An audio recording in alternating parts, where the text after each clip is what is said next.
We are now still at the south side of Indian River Inlet, but we've come around the corner from the inlet itself where the jetties are to be out here on the actual beach.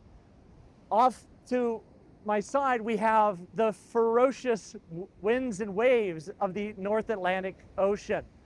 Much larger fetch here, so we have much bigger waves than we saw at Broadkill Beach. It's a much more higher energy beach place. And you're gonna see that in the videos you're gonna look at. You'll use the videos to get estimates of wave period, the time it takes for a wave to break and for the next wave to break over it. You can use the surfers who are surfing in these waves today to get an estimate of the wave height. All of this helps you to build an appreciation for the dynamics of this beach. Behind me, we're looking towards the north. This heads further up towards Rehoboth and to Cape Henlopen. Woo-hoo! Here are the waves!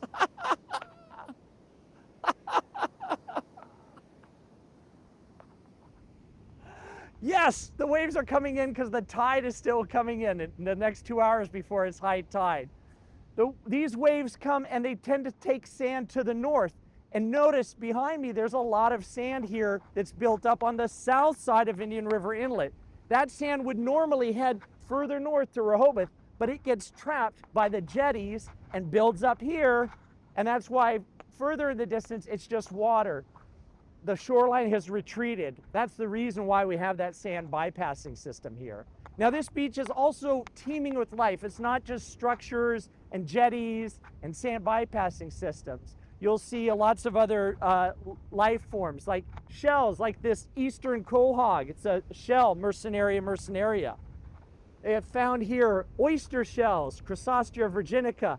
These were found on the beach as the beach and the dune has eroded. And these other really interesting little organisms called mole crabs. These are just pieces of them.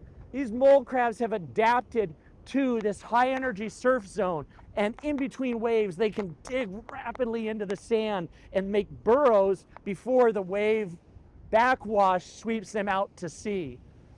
Looking around a beach like this today, here at the south side of Indian River Inlet, allows us to appreciate the kind of processes and the kind of features. I want you to use these videos and the 360 images to explore. Look for the features and processes that we've talked about in class and lectures to help get an understanding. This field trip is about kind of a culminating experience and an opportunity for you to learn how to read the beach by the terms and concepts that we've covered in this class.